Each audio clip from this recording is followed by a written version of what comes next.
Hello students, हमने अपने पिछले वीडियो में पढ़ा था formation of octahedral complexes by the application of valence bond theory. आज के इस वीडियो में हम स्टडी करेंगे formation of tetrahedral complexes by the use of valence bond theory. So let us take some of the examples of the formation of tetrahedral complexes. For example, formation of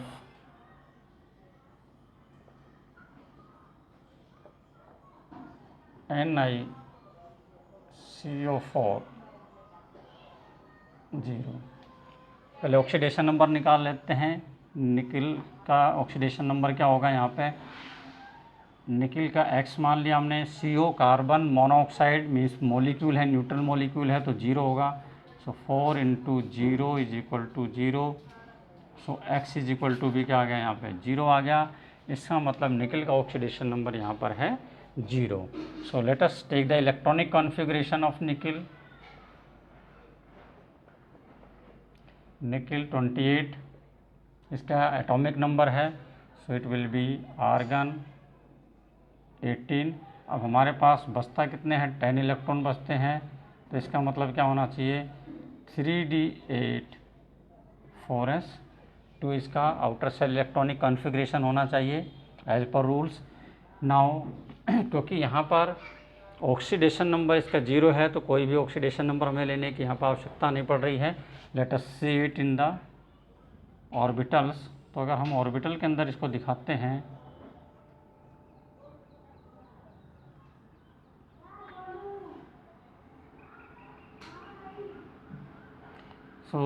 जो स्थिति होगी वो इस प्रकार से होगी। 5 इलेक्ट्रॉन ही हो गए, 6 7 8 इस प्रकार से 2 अनपेयर्ड इलेक्ट्रॉन प्रेजेंट है। So it is 3d8 4s2 है यहाँ पे, और 4p जो है वो 0 है, यहाँ पे कोई इलेक्ट्रॉन नहीं है। नाउ व्हाट हैपन्स, यहाँ पर जो कार्बन मोनोऑक्साइड है it is a strong field, it is a weak field ligand है, सॉरी स्ट्रॉन्ग फील्ड लिगेंड है। तो यहाँ पर जो 4s में इलेक्ट्रॉन प्रेजेंट हैं ये क्या करेगा? इन इलेक्ट्रॉन्स को पेयर अप करा देगा। There is a very small difference in the energy of 3d and 4s। इनकी एनर्जी का जो डिफरेंस है वो काफ़ी कम है। इसकी वजह से जो 4s के इलेक्ट्रॉन है they will be shifted into the 3d, और जो 3d है वो पेयर्ड अप हो जाएगा। सो यहाँ पर पेयरिंग हो गई इलेक्ट्रॉन्स की। अब 10 के 10 इलेक्ट्रॉन जो है वो d में चले गए, तो ये होगा 3d10। सो 1 2 3 4 5 6 7 8 9 10 इलेक्ट्रॉन यहाँ पर आ गया, और जो 4s ऑर्बिटल है वो पूरी की पूरी वैकेंट हो जाती है यहाँ पे। तो 4s 0 हो गया यहाँ पे, और 4p भी 0 हो जाता है। नाउ नंबर ऑफ लिगेंड्स कितने? यहाँ पे 4 लिगेंड्स है, तो 4 ही अनपेयर्ड वैकेंट ऑर्बिटल चाहिए। 1 2 3 4 4 वैकेंट ऑर्बिटल हमें मिल गई। तो यहाँ पर जब हाइब्रिडाइजेशन हो जाएगा, वो हाइब्रिडाइजेशन हमारा आ गया sp3, और हाइब्रिडाइजेशन अगर sp3 है तो शेप क्या हो जाएगी? टेट्राहेड्रल हो जाएगी। Now how you can represent the shape? Nickel, और यहाँ पर टेट्राहेड्रल शेप है, तो इसका मतलब जो 4 कार्बोनाइल ग्रुप्स हैं वो इस प्रकार से अरेंज होंगे at the corners of tetrahedron. इस प्रकार से ये अरेंज होंगे। So this is about the geometry of the molecule. It is tetrahedral. What about the nature? यहाँ पर आप देख सकते हैं कि सारे के सारे जो इलेक्ट्रॉन हैं वो पेयर्ड अप हैं। So what is the nature of compound? It is diamagnetic in nature. Means जो मैग्नेटिक मोमेंट है वो यहाँ पर इसका 0 है। तो यहाँ पर इस प्रकार से हम एक्सप्लेन कर सकते हैं टेट्राकार्बोनाइल निकल 0 जो है उसका फॉर्मेशन कैसे होता है, इसको हम एक्सप्लेन कर सकते हैं। Let us take one more example.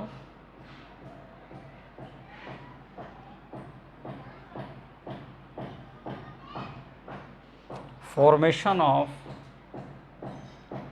Zn NH3 2 positive.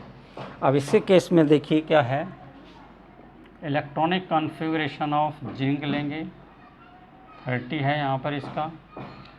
सो इसका इलेक्ट्रॉनिक कॉन्फ़िगरेशन हमारे पास हो गया आर्गन 10 सॉरी 18, हमारे पास बचे हैं 12 electron, so 3d 10 and 4s 2, 4p 0 रहेगा यहाँ पे।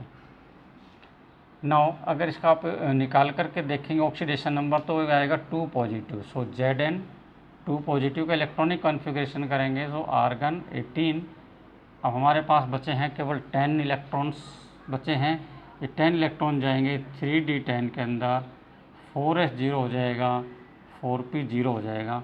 तो यहाँ पर बिल्कुल सिंपल सा हो गया काम हमारे लिए, 3d 4s and 4p, 3d10 4s 0 4p 0। यहाँ पर इलेक्ट्रॉन सारे के सारे पेयर अप हो गए हैं, और जो हाइब्रिडाइजेशन है वो हमारा आ गया sp3 हाइब्रिडाइजेशन। सो sp3 हाइब्रिडेशन है तो जो 4 लिगेंड्स प्रेजेंट हैं ये अपने इलेक्ट्रॉन्स को यहाँ पर डोनेट करेंगे, और यहाँ पर जो शेप बनेगी वो टेट्राहेड्रल होगी शेप।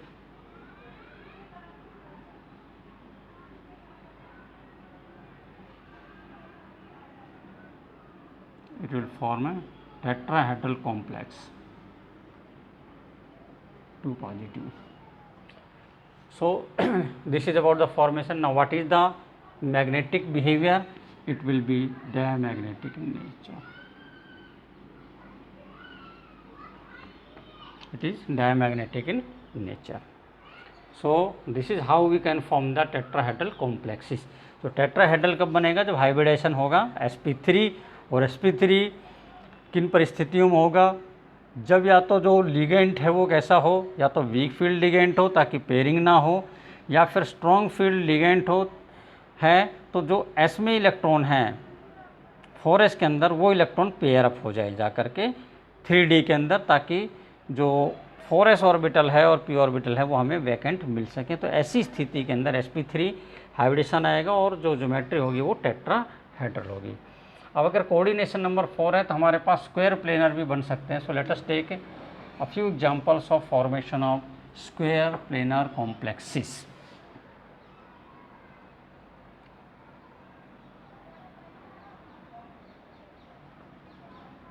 स्क्वायर प्लेनर कॉम्प्लेक्सेस,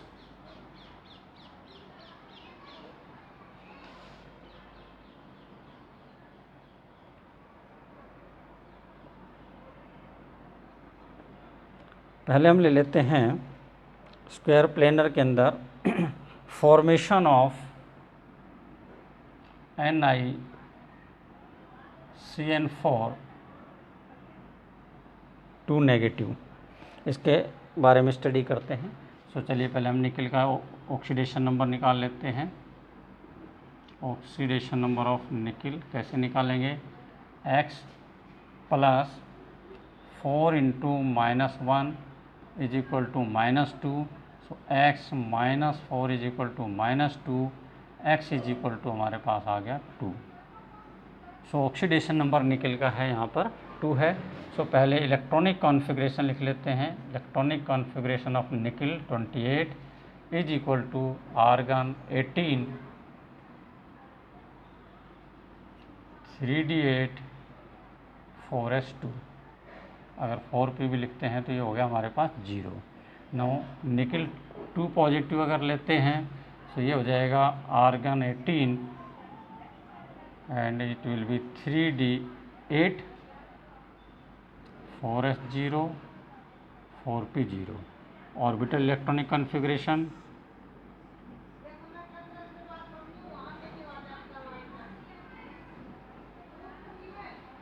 आठ इलेक्ट्रॉन हैं, तो 8 इलेक्ट्रॉन कैसे हो सकते हैं? 1 2 3 4 5 6 7 8 इस प्रकार से हो सकते हैं। But cyanide is a strong field ligand है, इसलिए यहाँ पर ये जो इलेक्ट्रॉन है वो पेयर अप हो जाएगा इसकी वजह से, क्योंकि जो स्प्लिटिंग एनर्जी है वो पेयरिंग एनर्जी से ज़्यादा होगी, इसलिए यहाँ पर पेयरिंग ऑफ इलेक्ट्रॉन हो गया। तो ये एक डी ऑर्बिटल यहाँ पर वैकेंट हो गया। 4 ऑर्बिटल चाहिए, तो एक ऑर्बिटल यहाँ हो गई, 2 3 4 हमें यहाँ तक चाहिए केवल। तो यहाँ से यहाँ तक का हाइब्रिड हो जाएंगे orbital and it will B dsp2। 3D 4s 4p। So 3D में से एक s 4s और p की 2 ऑर्बिटल, तो dsp2 हाइब्रिडेशन हो गया।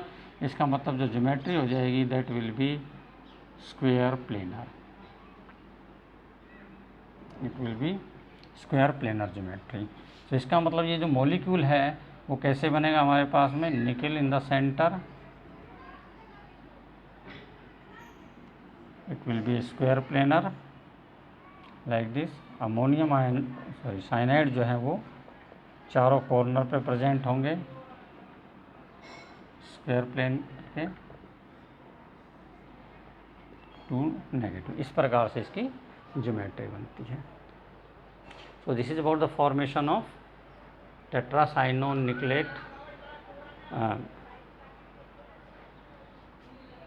2 के बारे में हो गया ये।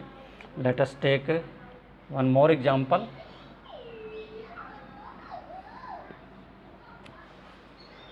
Formation of CuNH3 4 2 positive. Electronic configuration of copper 29, so it will be argon 18 3d10 4s1। Electronic configuration of, यहाँ पर इसका निकालेंगे तो आएगा Cu2 पॉजिटिव। Cu2 पॉजिटिव का लेंगे तो 3D में अब हमारे पास बचते हैं 9, एक इलेक्ट्रॉन यहाँ से लॉस हो गया, एक यहाँ से, तो 3D 9 4s0 4p0। Orbital electronic configuration दिखाते हैं हम इसका। सो ऑर्बिटल इलेक्ट्रॉनिक कॉन्फ़िगरेशन लेंगे तो 9 इलेक्ट्रॉन आपको शो करने, 1 2 3 4 5 6 7 8 9 पूरे हो गए हमारे। और यहाँ पर हमारे पास आ गया 4s and 4p, 3d 9 4s0 4p0 जी स्थिति बनती है। तो यहाँ पर हमें चाहिए 4 जो है वो ऑर्बिटल चाहिए जो कि वैकेंट होनी चाहिए। सो डी में तो हमारे पास नहीं है, लेकिन यहाँ पर s और एक s orbital 3 p orbital already खाली प्रेजेंट है। तो इसका मतलब ये sp3 हाइब्रिडेशन शो कर सकता है। लेकिन जब हम इसकी स्टडी करते हैं तो हमें ये मिलता है कि इसका जो शेप है वो टेट्राहेड्रल ना होकर के स्क्वायर प्लेनर। तो स्क्वायर प्लेनर तो केवल तब बन सकता है जब ये डी ऑर्बिटल यहाँ पर वैकेंट हो। अगर ये डी ऑर्बिटल वैकेंट हो तो इसका मतलब ये है कि ये जो इलेक्ट्रॉन है पेयर अप हो, लेकिन यहाँ पर पेयरिंग के लिए जगह नहीं है। जगह नहीं है तो इसका मतलब ये है कि होता क्या है कि ये स्ट्रॉन्ग फील्ड लिगेंड है, तो ये इसकी जो एनर्जी है, जो क्रिस्टल फील्ड स्प्लिटिंग एनर्जी, जो आगे हम क्रिस्टल फील्ड थ्योरी में पढ़ेंगे, वो एनर्जी अमोनिया के लिए काफ़ी ज़्यादा है। तो वो इतनी एनर्जी है कि उसको यहाँ पर जब इस इलेक्ट्रॉन को वो एनर्जी मिलेगी, सप्लाई करेगा वो इसको, तो इसकी वजह से ये इलेक्ट्रॉन हायर एनर्जी ऑर्बिटल में जंप कर जाएगा। सो ये 3D से जंप करके 4p में चला गया। तो ये जो इलेक्ट्रॉन यहाँ पर अनपेयर्ड इलेक्ट्रॉन था ये चला गया यहाँ पर। अब हमारे पास ये डी ऑर्बिटल वैकेंट हो गई। Now the hybridisation can be D2sp2 hybridisation बन सकता है यहाँ पे। और ज्योमेट्री जो है वो हो जाएगी स्क्वायर प्लेनर ज्योमेट्री हो जाएगी, जैसा कि ऊपर लिखा हुआ है। So it will B now square planar complex and it's geometry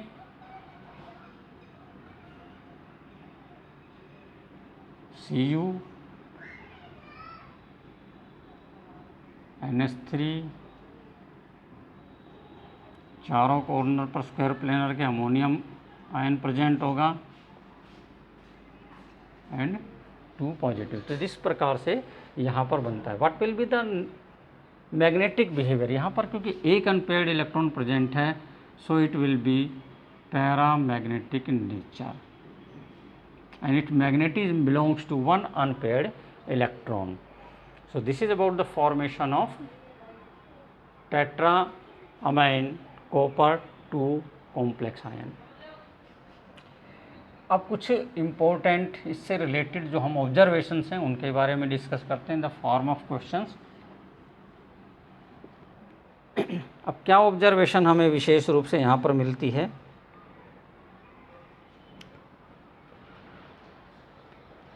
हम क्या कह रहे हैं कि predicting the geometry of complex from the magnetic behaviour.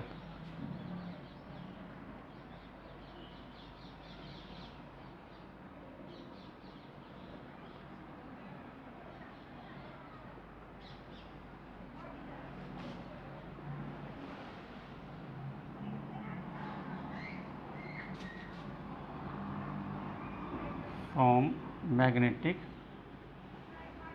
Behaviour, octahedral में भी हमने इसके बारे में थोड़ा सा जिक्र किया था। चलिए इसके बारे में लेते हैं। हमारे पास मान लीजिए ये दो कॉम्प्लेक्स हैं,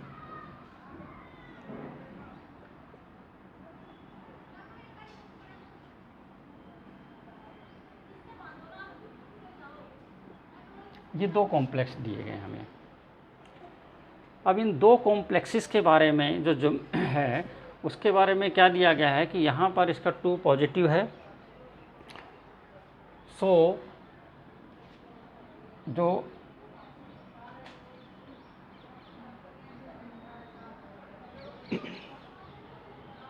मैग्नेटिक बिहेवियर है उसके आधार पर हम किस प्रकार से यहाँ पे कैलकुलेट कर सकते हैं। तो यहाँ पर जो मैग्नेटिक मोमेंट है is equal to 2 unpaired electron, और यहाँ पर जो मैग्नेटिक मोमेंट है वो है हमारा 0।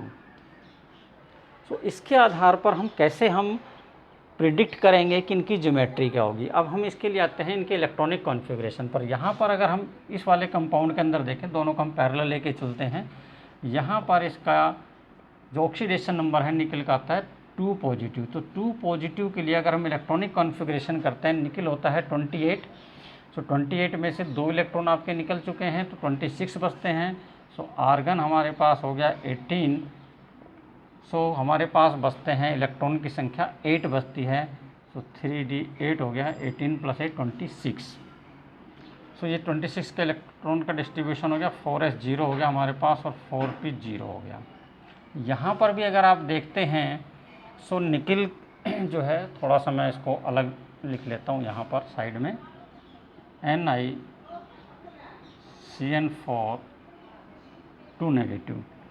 यहाँ पर भी ऑक्सीडेशन नंबर जो है वो है निकिल का 2 पॉजिटिव है।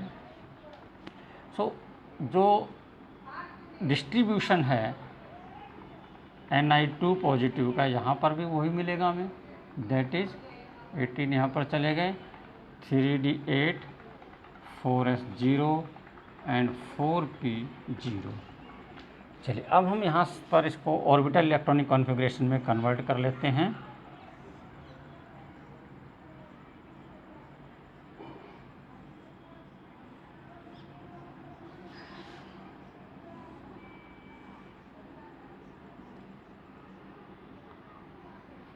एंड ये हमारी होगी 4p orbital. Let us see 3d 4s 4p, 3d 4s 4p, side by side हम देखते हैं। यहाँ पर 8 इलेक्ट्रॉन्स हैं। अब इन 8 इलेक्ट्रॉन से हम फिलिंग करते हैं 1 2 3 4 5 6 7 8। यहाँ पर भी कर देते हैं 1 2 3 4 6 7 8, यहाँ पर कर देते हैं। अब यहाँ पर देखिए क्या है, यहाँ पर ये मैग्नेटिक मोमेंट जो है वो कोरेस्पॉन्ड कर रहा है 2 अनपेयर्ड इलेक्ट्रॉन से, और यहाँ पर 2 अनपेयर्ड इलेक्ट्रॉन प्रेजेंट हैं। इसका मतलब है, और लिगेंड की संख्या कितनी है 4। तो 4 लिगेंड कहाँ पर फिल हो सकते हैं इसके अंदर, वो 4 लिगेंड यहाँ पर ऐसे फिल कर सकता है वैकेंट ऑर्बिटल में। तो इसको यहाँ से अंदर से कोई वैकेंट ऑर्बिटल लेने की ज़रूरत नहीं है, और यहाँ पर इसका हाइब्रिडेशन हो जाएगा sp3 हाइब्रिडेशन। अगर यहाँ पर हम केस लें तो यहाँ पर मैग्नेटिक मोमेंट इसका दे रखा है हमें 0। It's magnetic moment is 0, means इसके अंदर कोई अनपेयर्ड इलेक्ट्रॉन नहीं है। अनपेयर्ड इलेक्ट्रॉन नहीं है तो इस इलेक्ट्रॉन को हमें यहाँ भेजना पड़ेगा, और यहाँ पर एक ऑर्बिटल हमारे पास खाली हो गई। तो अब इसके जो 4 जो लिगेंड्स हैं वो अपने इलेक्ट्रॉन को कहाँ डोनेट करेंगे, डी से ही स्टार्ट करेंगे अंदर से। तो यहाँ पर 1 2 3 और 4 यहाँ तक का डोनेशन हुआ, और इस प्रकार से इसका जो हाइब्रिडेशन हो गया वो क्या हो गया, DsP2। So by from the magnetic moment we are able to predict the hybridisation, और हाइब्रिडेशन प्रिडिक्ट हो गया तो ज्योमेट्री प्रोडक्ट sp3 है, तो इसका मतलब क्या हो गया, इट इज़ टेट्राहेड्रल। और यहाँ पर क्योंकि हमारा हाइब्रिडेशन क्या है, D2sp DsP2 आया है, तो इसका मतलब यहाँ पर ये क्या हो गया, हमारा स्क्वायर प्लेनर हो जाता है। So from by the prediction of geometry of complex from the magnetic behaviour, यानी कि हमें मैग्नेटिक बिहेवियर पता है तो उसकी सहायता से हम हाइब्रिडेशन का पता लगा सकते हैं, और हाइब्रिडेशन के द्वारा हम उसकी ज्योमेट्री का पता लगा सकते हैं। तो ये जो वैलेंस बॉन्ड थ्योरी है, यहाँ पर एक विशेष इसकी जो एक आउटकम आती है कि हम किसी भी कॉम्प्लेक्स की अगर हमें उसका मैग्नेटिक बिहेवियर पता है, मैग्नेटिक मोमेंट पता है, तो काफ़ी हद तक हम ये प्रिडिक्ट कर सकते हैं कि उसकी ज्योमेट्री क्या होगी, शेप क्या होगी, उसके बारे में पता लगा सकते हैं। तो ये तो एक इम्पोर्टेंट पॉइंट हुआ, लेकिन इसका एक कंट्रोवर्शियल पॉइंट भी है। सो दूसरा हम क्वेश्चन यहाँ पर देखें, अभी हमने देखा था CuNH3 2 पॉजिटिव, ऑलरेडी हमने डिस्कस किया है अभी, फिर एक बार दोबारा इसको देखते हैं। यहाँ पर जो कॉपर है उसका ऑक्सीडेशन नंबर है 2 पॉजिटिव, और इलेक्ट्रॉनिक कॉन्फ़िगरेशन Cu2 पॉजिटिव का हमारे पास आता है 18, ये हो जाएगा हमारे पास में 29 में से 2 निकल गए 27, यानी कि 3D हमारे पास बचता है 9, 4s0 और 4p0। So let us take the orbital configuration.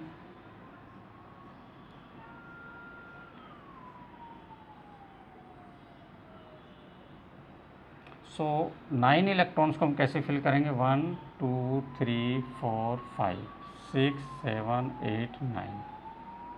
Complex कितने हमारे पास सॉरी लिगेंड्स कितने हैं हमारे पास, 4 लिगेंड्स हैं। सो हम क्यों ना करें, एक लिगेंड यहाँ, एक यहाँ, एक यहाँ और एक यहाँ। इसका जो मैग्नेटिक मोमेंट है mu is equal to 1 unpaired electron, mu जो है 1 unpaired electron means it is equal to 1 + 2, यानी कि हो गया 3√3 is equal to 1.73। Magnetic moment इसका है 1.73 approximately. So this correspond to the 1 electron. तो यहाँ से हमें पता चला है कि इसके अंदर वो एक अनपेयर्ड इलेक्ट्रॉन होना चाहिए, और एक अनपेयर्ड इलेक्ट्रॉन यहाँ पे प्रेजेंट है। तो यहाँ पर अगर हम हाइब्रिडाइजेशन देखें तो हाइब्रिडेशन आता है sp3, but it is a planar molecule, it is a planar molecule, that is its hybridization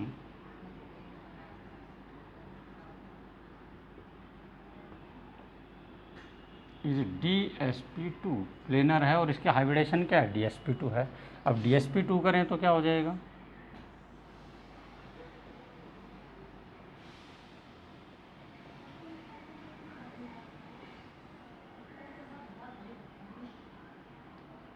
अब DsP2 करें तो इस इलेक्ट्रॉन को यहाँ से निकालना पड़ेगा। सो अब इसके लिए हम ये कर सकते हैं, इस इलेक्ट्रॉन को यहाँ भेज दें, तो अब हमारा हाइब्रिडेशन हो गया यहाँ पे DsP2। लेकिन ये इलेक्ट्रॉन यहाँ से यहाँ क्यों जा रहा है, जबकि हमें तो या अब भी इसका मैग्नेटिक मोमेंट उतना ही है, और इस केस में भी, दोनों ही केसेस में मैग्नेटिक मोमेंट में कोई फ़र्क नहीं पड़ा। तो यहाँ पर मैग्नेटिक मोमेंट जो है वो फेल हो गया। मैग्नेटिक मोमेंट के द्वारा हम ज्योमेट्री को प्रिडिक्ट नहीं कर पाए, क्योंकि अगर हम इसके मैग्नेटिक मोमेंट को 1.73 अप्रॉक्सीमेट लेते हैं तो उसका जो ज्योमेट्री है वो हाइब्रिडेशन sp3 भी हो सकता है, यानी कि टेट्राहेड्रल भी हो सकता है, और ये स्क्वायर प्लेनर भी हो सकता है, यानी कि हाइब्रिडेशन DsP2 भी हो सकता है। तो दोनों ही पॉसिबिलिटीज़ यहाँ पर बन रही हैं। This shows that prediction of geometry from the magnetic behaviour is not full proof. ये फुल प्रूफ नहीं है, कुछ केसेस के अंदर ये हमें मिसलीड कर देता है, एग्जैक्टनेस जो है वो शो नहीं हो पाती है। So this is one of the drawback of the valence bond theory. Now let us take what are the main drawbacks of the valence bond theories.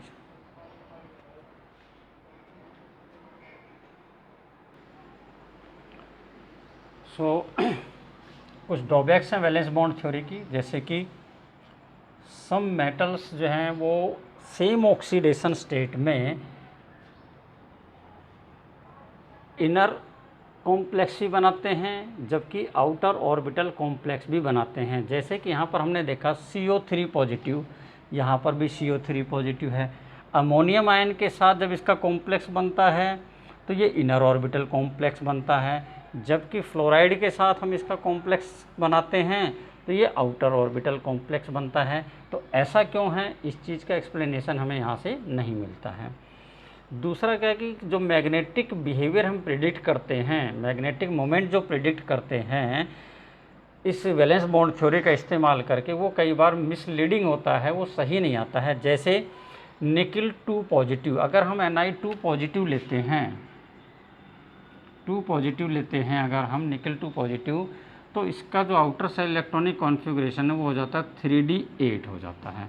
यानी कि जो चारों d ऑर्बिटल्स हैं उनके पास 5 जो ऑर्बिटल हैं उनमें से 8 इलेक्ट्रॉन प्रेजेंट है। और अगर हाइब्रिडेशन DsP2 है तो इसका मतलब ये d ऑर्बिटल यूज हो रही है, तो इसका मतलब ये हुआ कि ये इलेक्ट्रॉन ऐसे फिल होने चाहिए और ये d ऑर्बिटल यहाँ पर खाली होनी चाहिए, ये s और यहाँ पर ये 3 p ऑर्बिटल होनी चाहिए। सो इस प्रकार से जो हाइब्रिडेशन है वो DsP2 होना चाहिए। और अगर DsP2 है तो ये डायमैग्नेटिक होना चाहिए, लेकिन ऐसा नहीं है। कुछ जगह पर हमें क्या मिलता है कि एक इलेक्ट्रॉन तो यहाँ प्रेजेंट और एक इलेक्ट्रॉन जंप करके यहाँ चला जाता है, यानी इसका जो मैग्नेटिक मोमेंट है 2 अनपेयर्ड इलेक्ट्रॉन से कोरस्पॉन्ड करता है। सो ये जो एनामलस बिहेवियर है वो क्यों है, इसका एक्सप्लेनेशन भी हमें यहाँ पर नहीं मिल पाता है। तो ये भी एक इसकी ड्रॉबैक है कि कुछ जगहों पर जो मैग्नेटिक मोमेंट हम कैलकुलेट करते हैं वो सही नहीं होता है बल्कि मिसलीडिंग होता है। उससे हम जो हाइब्रिडेशन कैलकुलेट करते हैं, फाइंड आउट करते हैं, वो भी गलत हो जाता है और ज्योमेट्री भी गलत प्रिडिक्ट हो जाती है। तीसरी बात है fails to explain the colour of complexes. जो कॉम्प्लेक्सेस हैं वो कलर्ड क्यों होते हैं, उनके अलग अलग जो कलर हैं उसकी वजह क्या है, इसके बारे में भी कोई एक्सप्लेनेशन यहाँ पर नहीं मिलता है। It can not differentiate between the weak field ligand. कुछ जो लिगेंड्स हैं उनकी प्रेजेंस में जो Dn-1d सेल में जो अनपेयर्ड इलेक्ट्रॉन है वो पेयर अप हो जाते हैं, जबकि कुछ लिगेंड्स की प्रेजेंस में वो पेयरिंग नहीं हो पाती है इलेक्ट्रॉन्स की। तो ऐसा क्यों है कि कुछ वीक फील्ड हैं और कुछ स्ट्रॉन्ग फील्ड हैं, ऐसा क्यों है, इसके बारे में भी कोई एक्सप्लेनेशन हमें यहाँ पर नहीं मिलता है। और पांचवी बात यह है कि जब हम एक्सपेरिमेंटल वैल्यू कैलकुलेट करते हैं, यानी कि नंबर ऑफ़ अनपेयर्ड इलेक्ट्रॉन जो है उसके द्वारा एक तो कैलकुलेशन करते हैं कितने अनपेयर्ड इलेक्ट्रॉन है, उससे मैग्नेटिक मोमेंट निकालते हैं, एक एक्सपेरिमेंटली डिराइव करते हैं। सो दोनों में कई बार जो डिफरेंस है वो बहुत ज़्यादा होता है, काफ़ी रिमार्केबल डिफरेंस होता है, यानी कि अगेन ये क्या होता है, मिसलीडिंग होता है। सो इसका क्या रीज़न है, इस बारे में भी कोई प्रॉपर एक्सप्लेनेशन हमें यहाँ से नहीं मिल पाता है। इसके अलावा वैलेंस बॉन्ड थ्योरी जो है वो बहुत से मैथमेटिकल एजम्पशंस का यूज करती है अपने इन सारी चीज़ों को एक्सप्लेन करने के लिए। That's why some more explanations are required for the coordination compound को, ज्योमेट्री को, मैग्नेटिक प्रॉपर्टीज़ को, कलर को एक्सप्लेन करने के लिए कुछ और अधिक चीज़ों को एक्सप्लेन करने की, इस थ्योरी को और ज़्यादा खोलने की आवश्यकता महसूस होती है। That's why some more theories are required. तो आगे हम पढ़ेंगे क्रिस्टल फील्ड थ्योरी के बारे में, जो इनमें से कुछ जो चीज़ें हैं, कुछ जो ऑब्जेक्शंस है उसको वो क्लियर करती है। हालांकि फिर लिगेंड पेयर थ्योरी है जो कि यहाँ पर आपके सिलेबस में नहीं है, हम क्रिस्टल फील्ड थ्योरी तक स्टडी करेंगे। So in the next video we are going to study about the crystal field theory. Thank you, have a nice day.